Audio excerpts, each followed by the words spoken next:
Good evening. This is Daily Recall for May 10th, 2026. I'm Tom Stoukas coming to you from Sarnia, Ontario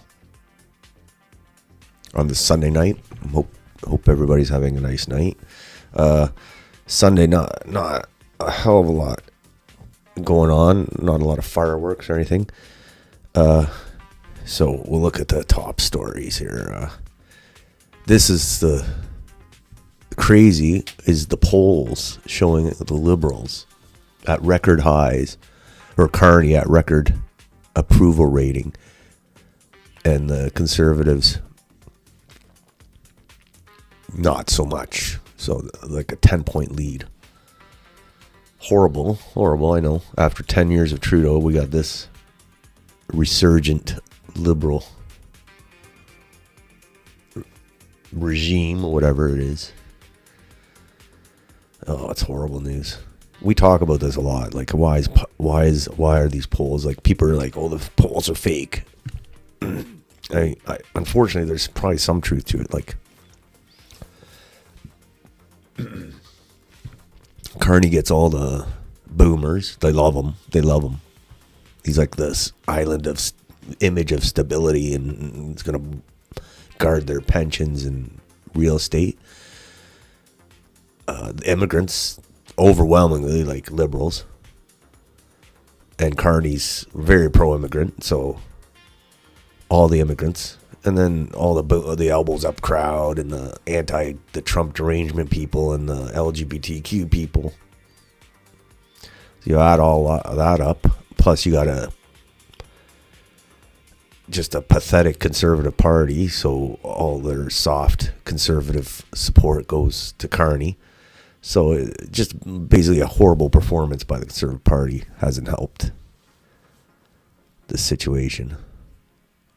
So yeah, we're screwed. Well, not screwed, but you need a good opposition party to offer an alternative. And right now there isn't one. And the Liberals are very good at when it comes to keeping and staying in power. And you don't have an opposition party. With the Conservatives, I don't know what they are. Uniparty.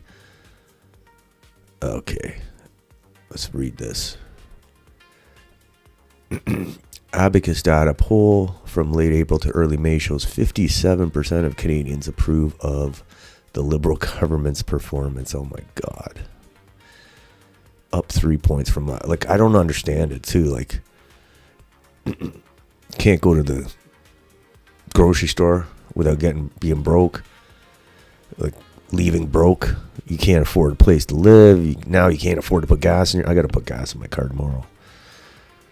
It's going to be horrible. Over $100 it'll be. So I don't understand where all this approval ratings come in. Like I said, it's from the boomers and from immigrants. Boomers with money. Maybe the boomers without money, they're not. But it doesn't help that a lot of people have been turned off to even bother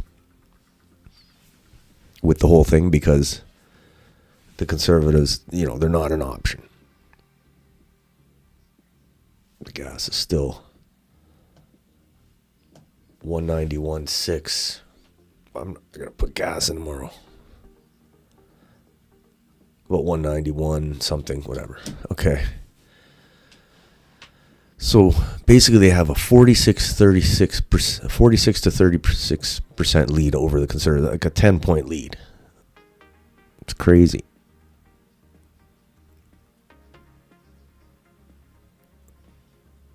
I wonder how Pierre is going to be able to, like, I'm sure people are conservatives. I've seen online a few conservatives who wouldn't normally, they're starting to panic a little, like, oh, what are we going to do here? Like, this is unacceptable.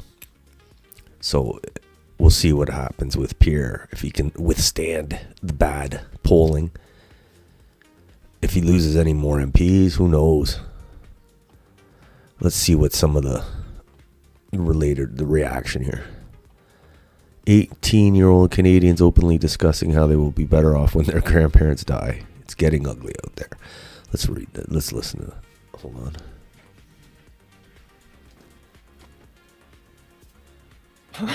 Do you think Canada would be better off if all the liberal boomers just died? Yeah, of course. Of course. They're the largest voting bloc, and they only vote liberal.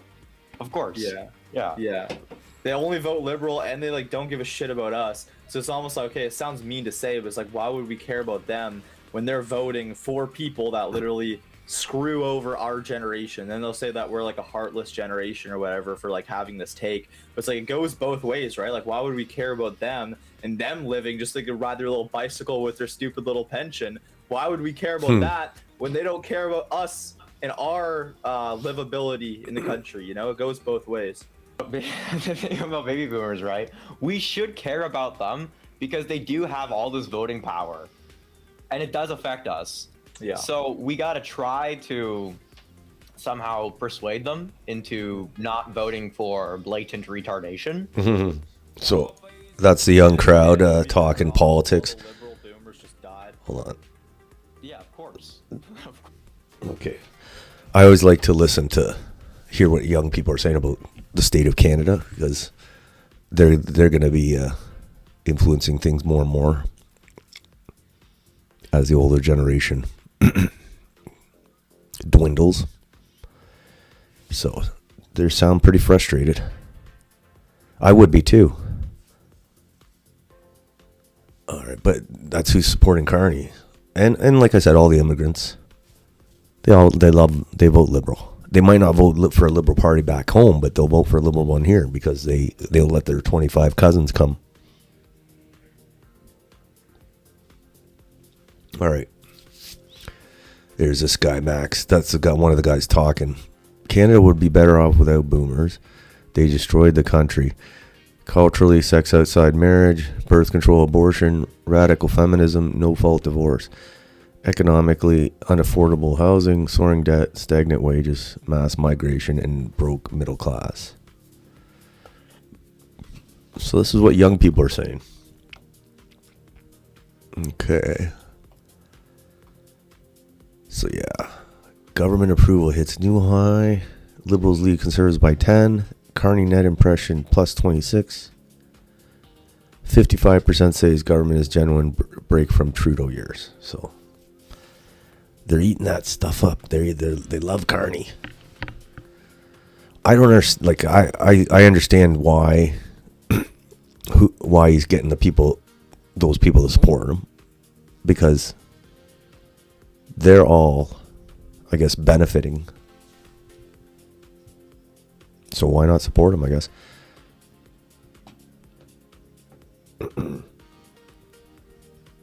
There's Pierre. We'll see how he does. Trying to see anything about Pierre here.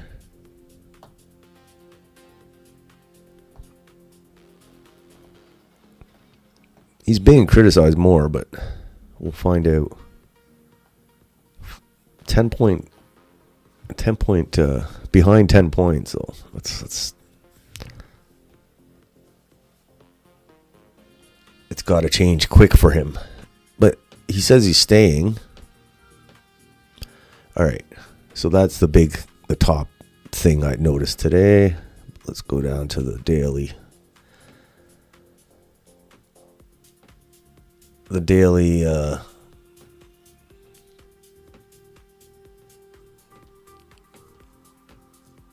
what's on the daily feed here? Okay, start the day. Good morning, that's the start. And this is the funny thing. This is the first thing I saw in the morning. And apparently it's real. I thought it was AI. Nasty. Yes, foot smash rice with a diarrhea gravy. Exactly the culture we need. I can't see this being done in Canada, even by Indians here in Canada. They wouldn't do this. But apparently, I don't know what this eating off the floor business is. I've seen a few videos of this eating off the floor. It's the only country I've ever seen that eats off the floor. Maybe in Africa they eat off the dirt, the mud, the ground, but this eating off the floor thing, it's a weird cultural tradition.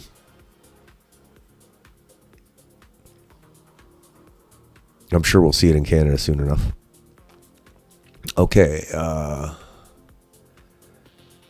what's this? Oh, we were talking about this guy last night. Nate Erskine Smith lost his nomination to a Bangladeshi, and we were joking. Like, the joke was the white liberal pro-immigration guy got turfed by an Indian, which is, it's funny. It's very funny. Still a lot of reaction today. When you replace the Canadian electorate, but then the new Canadian electorate replaces you. Still a big story. And so he lost his nomination. He was going to run for an Ontario Liberal leader. I don't think he will now. But it's easy to fix for this problem. So right now, a lot of provincial ridings and associations for the Liberals and the Conservatives and the federal ridings are ethnic, basically owned by that ethnic group, whether it's Indians or, in this case, Bangladeshis or Muslims, whatever. They get into the supporters to vote for their candidate, and then they become the nominee. And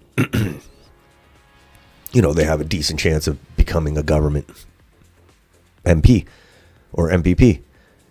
But you let people who don't have a Canadian passport are allowed to vote in these nomination hearings. Like literally anybody that lives in the riding, even if they're here on just student visa or whatever. So you got to cut that out. Like at the federal level, the provincial level, should be only Canadian citizens voting for nomination elections. And also the guy who beat Nate, so that would take away Nate's problem there. He probably would have won.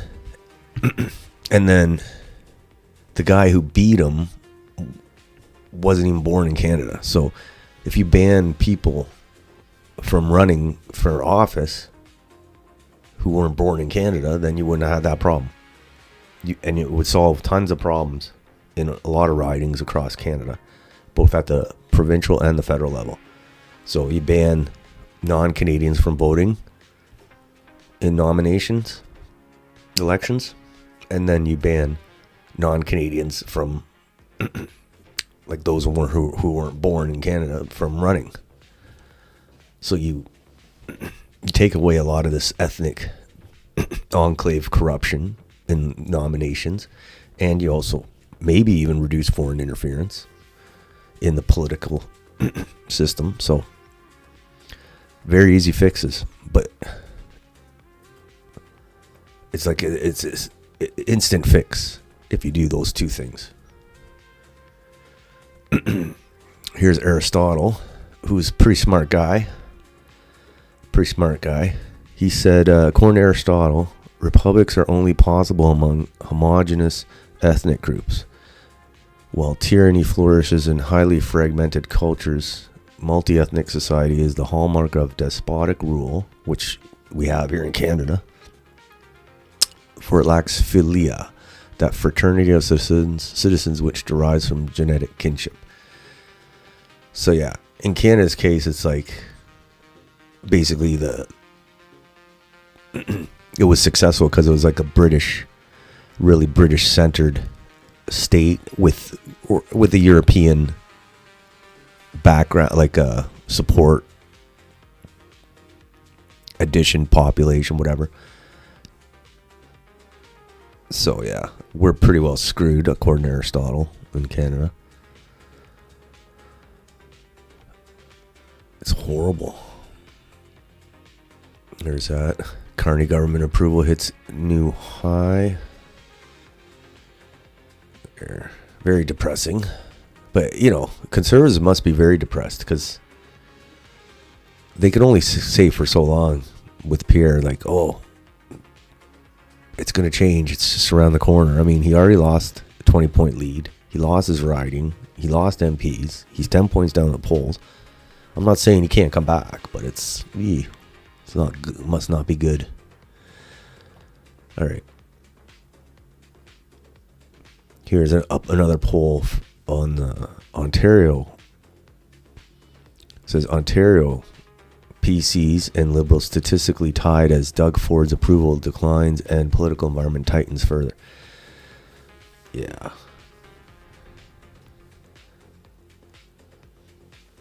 And I think we're at the point in Ontario for politics is, I said the last 8 years in Ontario have shown there's a little difference between the Liberals and progressive Conservatives. Big changes are needed or else the province is screwed. So I'm talking like a party that actually represents the interests of Ontario, not not whatever we have now. And like the Liberals and the Conservatives might not be identical. Like they might have different ideas on Ontario Place or whatever, but on the big issues, they're the same. They help their own friends out, of course, but on the big issues, they're the same. The woke agenda in Ontario, the pro-immigration agenda in Ontario, the COVID agenda, it's all the same. So I don't even care about the provincial polls anymore. They're just going to replace Doug with another one from his party. Same. Won't change anything. Okay. I saw this today in Tampa. Tampa Police Department arrested 22 people between the ages of 12 and 21 after a teen takeover Friday night. See, these teen takeovers are becoming more popular, and I call them black teen takeovers because all I see is black kids. And you know, when you get a bunch of like a few hundred people together, the mob mentality takes over, and they think they can do whatever they want. It's crazy. It's a weird phenomenon. Hopefully, it doesn't come to Canada. I don't think there has been many of these. There might have been. I don't know. Okay. I thought that was interesting, though. Here's this going around. There's Nate dressing up. The guy dressed up more than Trudeau. More than Trudeau. This guy was dressing up all the time. Look at him. A lot of dress up going on, and he still lost. There he is. Liberal MP loses nomination. What's the National Post say? Political pundits and corporate media will navel gaze as to what all the possible reasons as to why Nate lost, except for the correct reason: mass immigration taking over democracies. So yeah, mass immigration. So basically you're giving people who haven't only been here a few years total control of your political process.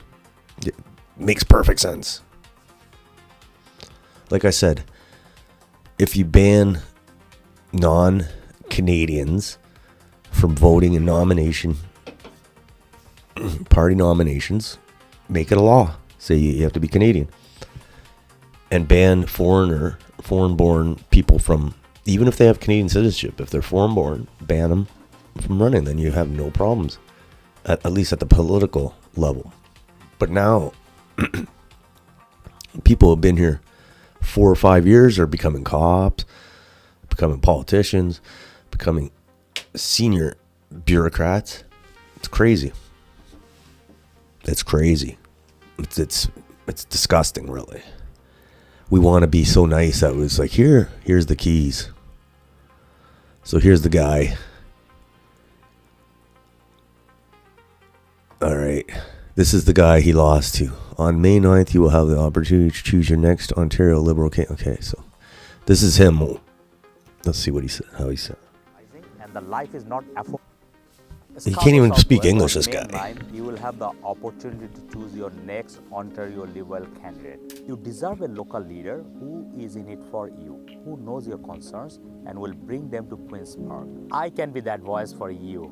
It's been 8 years since Doug Ford became Premier, and Scarborough has nothing to show for it. Transit timelines are delayed, the cost of housing is rising, and the life is not affordable anymore. In 2002, when I first came to Canada, I chose to make Scarborough my home. Scarborough taught me the power a community can have when we come together.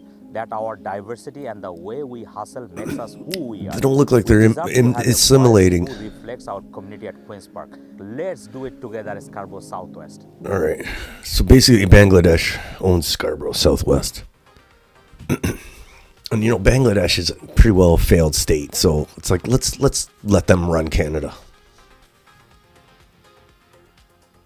Oh, it's ridiculous.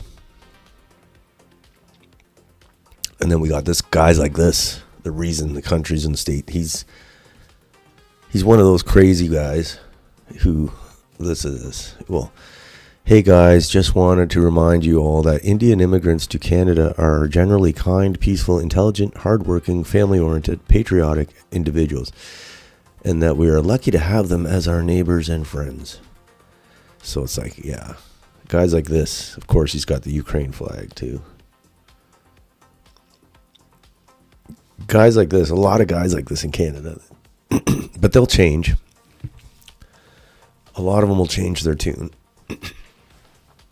once they have an increasing number of interactions with them. Guys like this, some, not all of them, though, this guy might stay forever. He might be surrounded by 10 million Indians and he'll still say, like, this is awesome. All right. Here's a video of this teen takeover business. Is this one in Tampa? I don't know where this is. I think this is the Tampa one. We're at This is Plaza. they just If they can return to their vehicle.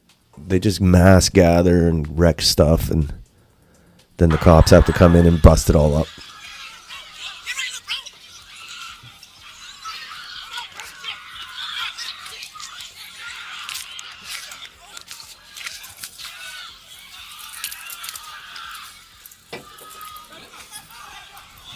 I'm sure it'll come to Canada. Maybe the summer. Plaza. If they can return to their vehicle, we need somewhere to put these 10-15s in. Look at them, like little ants. Any units with vehicles like Gasparilla Plaza, please return to your vehicle. It's like a little swarm of ants. Look at that. And they know there's so many of them, they know they, even if the cops, they might arrest 2 or 3 or a few people, but most of them will get away. All right. Speaking of dress up now, we go to Alberta. There's Danielle Smith. I was like, there's another Indian. Like last month it was Sikh Heritage Month, and they had that holiday, whatever, vax shot. I don't even know the name of it. I'm not going to try to remember. And now there's something else going on in Calgary. And of course, Danielle Smith's there, pandering to the Indians. I don't think these Indians are going to be voting for Alberta independence. Here's what Curious George. I used to think that Danielle Smith was one of the few truly conservative politicians left in this country. Turns out she's a pandering fool like the rest of them, even handing them loads of cash for causes that do nothing to benefit Canada. Let's listen. We're giving $125,000 to help with their... So, Premier, what is your message on this special day? Well, Wahoo Ji Ka Kasa, Oh, Wahoo Ji God. Ka Pate, and happy Vasaki to everyone. I'm Vaisakhi. just overwhelmed at how incredible this community celebration is. Every time I come, it gets bigger and bigger. Of course it gets bigger and bigger. 40,000 people this year, and the mayor of Calgary, he said that it might even now be bigger than the Calgary Stampede, and how many people... Bigger than Calgary Stampede, of course. That's a great thing, The too. strength of the community and inviting in the broader Calgary community, and so we're grateful to be part of it today. She literally said... The Sikh community has been She literally said it's going to get bigger than the Calgary Stampede, and that's great. That's a great thing. Did she say that? No. Calgary community, and so we're grateful to be part of it today. Thank you, and the Sikh community has been doing a lot. Testament to the strength of the community and inviting in the broader Calgary community, and so we're grateful to be part of it today. Thank you, and the Sikh community has been. Hold on. And the mayor of Calgary, he said that it might even now be bigger than the Calgary Stampede in how many people take part. So that's an incredible testament to the strength of the community and inviting in the broader Calgary community. And so we're So basically, she said today. it's an incredible testament that it's bigger than the Calgary Stampede. And on your part, on your government's part, you have also contributed a lot. So what would you like to say on that? Well, I can tell you, when we had Sikh Heritage Month, which we just came off of, seeing that the history of the Sikh community goes all the way back to before Alberta was even a province. The Sikhs have Was been like here two growing and Sikhs. building Alberta from the very, very beginning. And that's part of the reason why we want to continue to see the Dashmesh Cultural Center grow and build. We're giving $125,000 to help with their community expansion, $50,000 to help with the food bank, and they also asked for $6,500 from the anti-racism grants, which is administered by Minister Mohammed Yassin, just to make sure that everybody feels safe and welcome in this broader Alberta community. So She we wants love those the Sikh work that is votes. being done through the community organizations. We were also able to proclaim Drug Awareness Week as well in the Drug Foundation, which has deep roots in the Sikh community, helping to save one life every one day at a time. That's an incredible, important group for us to partner with. And just the concluding remarks. Well, again, I think that these kinds of celebrations and the spirit of Seva is something that you can see that the community takes that very seriously and shares that with the broader community, and it's inspiring to be part of it today. So, Waheguru Ji Ka Khalsa, Waheguru Ji Ki Fateh. Oh God. Thank you. She does like Pierre does it. Oh, so many bad things there. Like basically, the government's giving them all this money.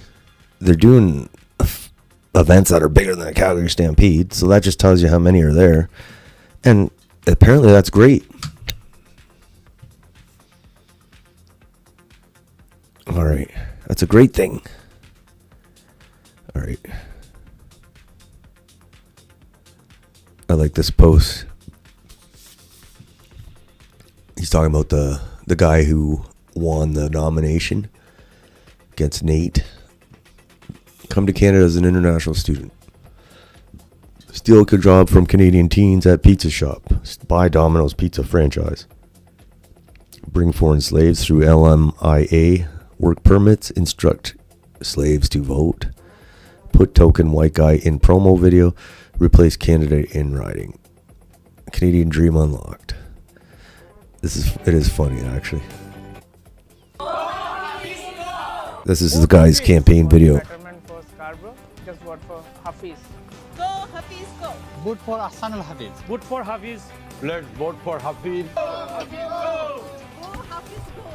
I am supporting Ahsanul Hafiz. Vote for Hafiz. I'm supporting Hassan al-Hafiz. Vote for Hassan al-Hafiz. Vote for Hassan al-Hafiz. Go, Hafiz, go. Let's go Hafiz. Go Hafiz. Go, Hafiz, go. We are all with you. It's really that he's just a down-to-earth There guy. is a white He's a guy. really phenomenal person to know. He's a really phenomenal person to be your friend. He probably And works he's at his just awesome. Domino's. All right. So yeah, like I said, you could really solve that problem by not allowing non-Canadians to vote in nominations and not allowing people who were born outside of Canada to run for office. So they won't do it though. Easy fix. Okay, this is the Calgary event Danielle Smith was talking about. Look at that. Just another regular Saturday stroll on the streets of Calgary, Stan. I don't think they want to assimilate. Oh. I don't think they're assimilating. That's a lot of people. I don't think they're voting no. I don't think they're going to vote for Alberta. It's nepotism.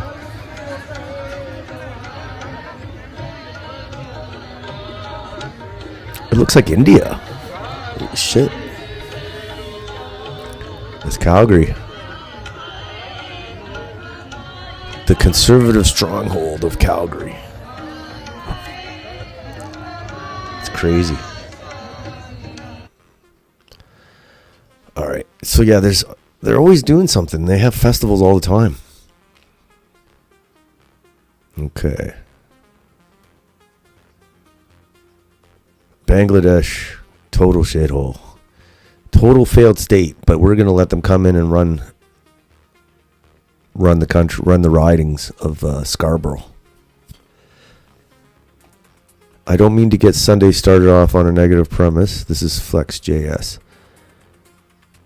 But I have a serious question. If these people want to be governed by Bangladeshi people so badly, why don't they stay in Bangladesh? They aren't even being subtle anymore.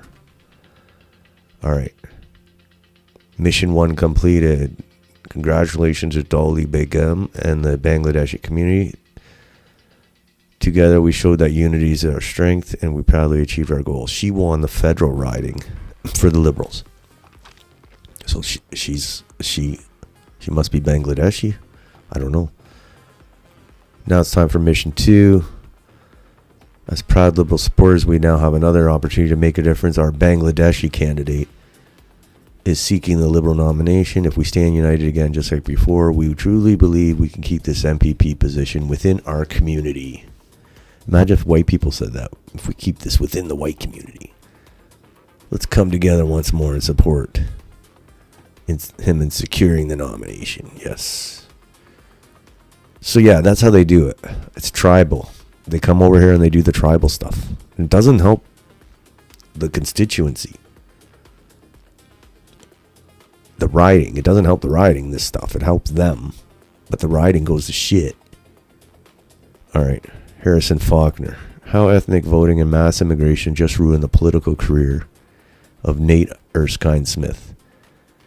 Pay attention, Canada. This is what the future looks like.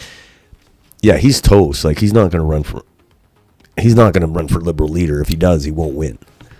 Like, he looks like an idiot right now. People are joking. To bolster his chances at becoming the next... Let's see what Harrison says. Why is everyone talking about a provincial nomination race for the Ontario Liberal Party? Because what we have just seen is historic, and Canadians should be paying attention. Nate Erskine Smith, a high-profile Liberal MP and former cabinet minister that was endorsed by Mark Carney, just lost by 19 votes to an unknown Bangladeshi national who runs pizza shops in a different city and was seen handing out sample ballots to party members entirely in Bengali. Erskine Smith campaigned in the Bangladeshi-dominated riding of Scarborough Southwest in order to become a provincial legislator to bolster his chances at becoming the next leader of the Ontario Liberal Party. He pandered to Bangladeshi voters. He dressed up as one. He published social media videos with Bengali subtitles. He danced like one. But the Bangladeshi voters voted for the Bangladeshi candidate. What a surprise. There was nothing Erskine Smith could do. In reality, he never even had a shot. It's not personal, Nate. It's just ethnic. At every moment as an MP, Nate Erskine Smith had an opportunity to vote against mass immigration and the replacement of Canadian workers with TFWs. He failed. Yep. He supported mass immigration. He endorsed it. He labeled those who questioned mass immigration as racists. Mm-hmm. Well, today, he now has to grapple with the fact that the same people he flung open our borders for just sunk his political career. They destroyed it. Hassanal Hafiz, not that he was any good in anyway. any other situation, has no business beating a candidate like Nate Erskine Smith in a Liberal nomination race. Hafiz posted incest videos on social media. He also posted about his fascinations of seeing Bangladeshi politicians be executed. He frequently posted videos of endorsements entirely in Bengali on his social media. শুভ সন্ধ্যা Bangladeshi community এবং যারা liberal supporter আছেন Is this really the politics that we want in Ontario? Is this the future of Canadian politics? This photo captures the moment perfectly. A rain-soaked, defeated Liberal MP walking along trash-filled streets with the pride flag flying in the distance, head in hand as he grapples with the consequences of his own party's decisions. And before conservatives jump up and down and laugh at the demise of Nate Erskine Smith, just remember one thing. It could be your guy next. It already is. It already happens. To restrict party membership to only Canadian citizens. It was voted down at the last convention. Non-citizens have no business voting in nomination races. That's what I said. Let's just be honest about that. If we don't think ethnic voting blocks should be the future of Canadian politics, maybe it's time that we restrict party membership to being only for Canadian citizens. Yes. Only eligible voters. Not rocket science. Once again, Nate, not personal. It's just ethnic. Yeah. Good. That was a good little roundup of the whole situation. And he's right. Basically, what I've been saying too is only Canadian citizens should be party members. You know, it's ridiculous. And it's not just the Liberals, the federal Conservatives, the federal Liberals, the provincial Conservatives, all let non-Canadians vote for their. It makes no sense. It makes zero sense. Just changing that one rule, saying, hey, you want this membership card, you have to show us you're a Canadian citizen, whether it's your passport or your birth certificate. Is it a pain in the ass for the parties? Of course. But it prevents stuff like this from happening, because it won't happen.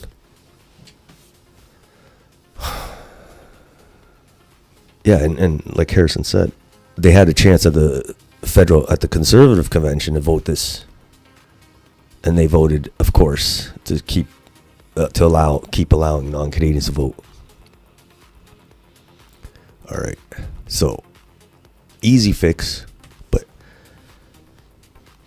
they won't do it because they don't want to be called racist. And now that the ethnic groups have a big foothold into Canadian politics, they're not going to want to change that rule. That takes their power away. So it needs to be changed. We should do a petition. We need to do a petition. A petition. Ooh, that'll get them.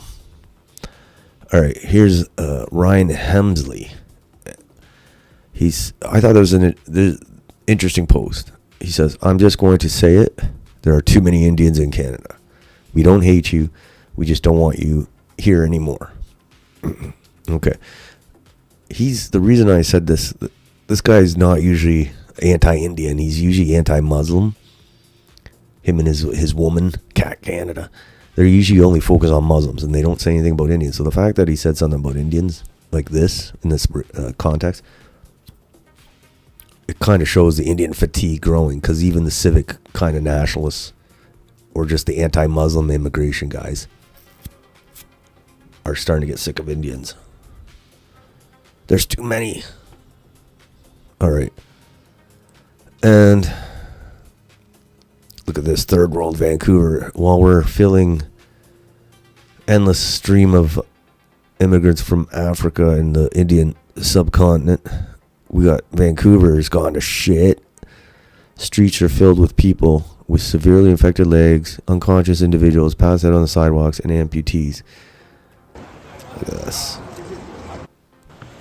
Send money to Ukraine and bring in 1 million Indians, but we can't fix this problem. Look at that.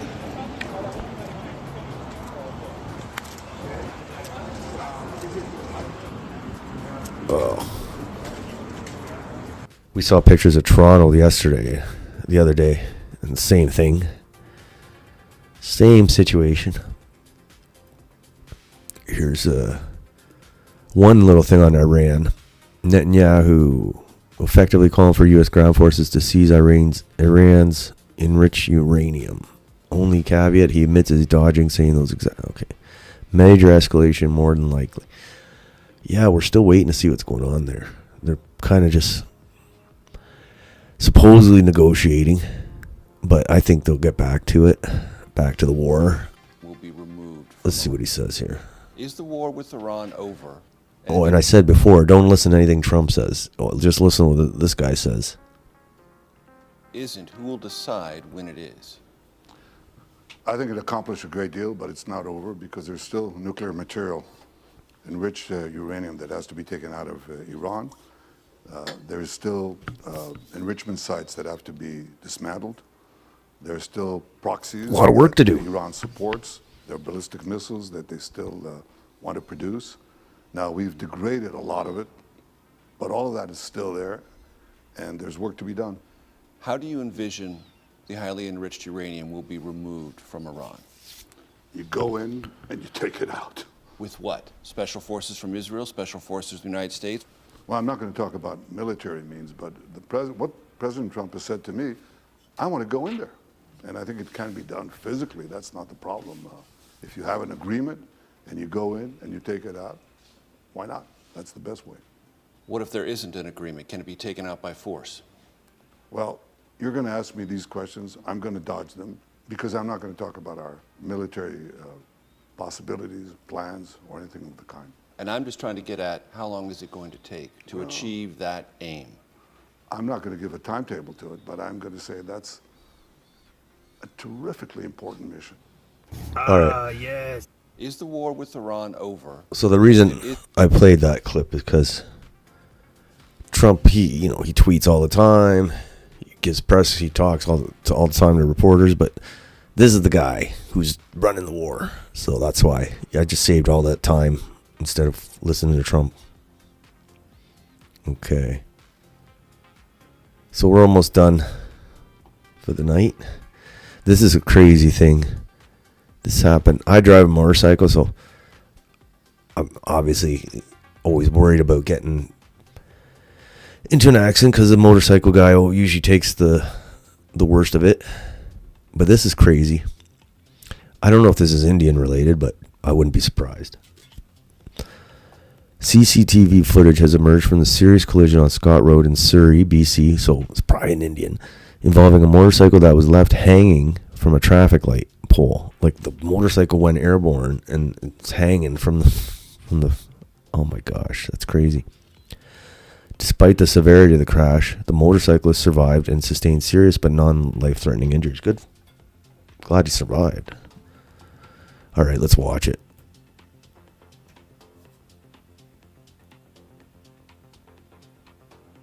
Look at that. I don't get it. Is that... So this is absolutely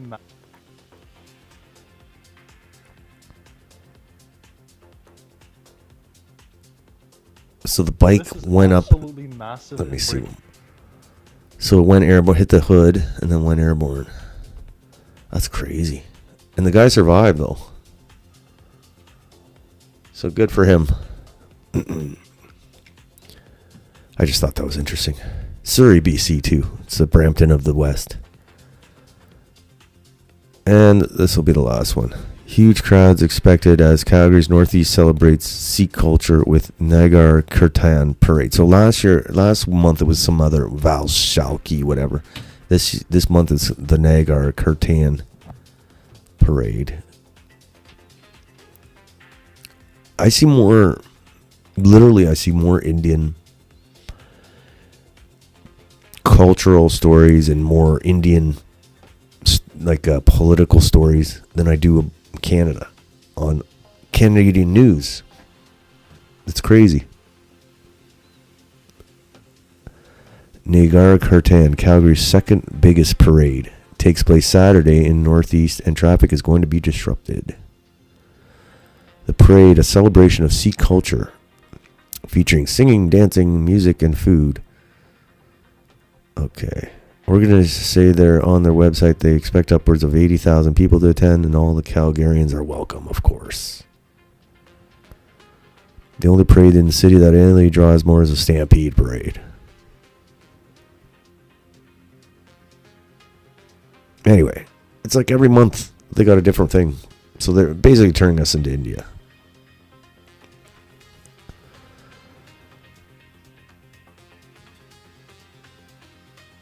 Wait till we'll see the Ontario elections. If we get any Indian mayors. Probably Brampton. Unless Patrick Brown runs again, we'll see. Okay. So that's it. That's it for today. When are we coming back? Oh shit, I don't even know what date it is. May 10th. 11th. May 13th. We'll be back. We'll see what happens. we'll see what happens. Until then, take it easy.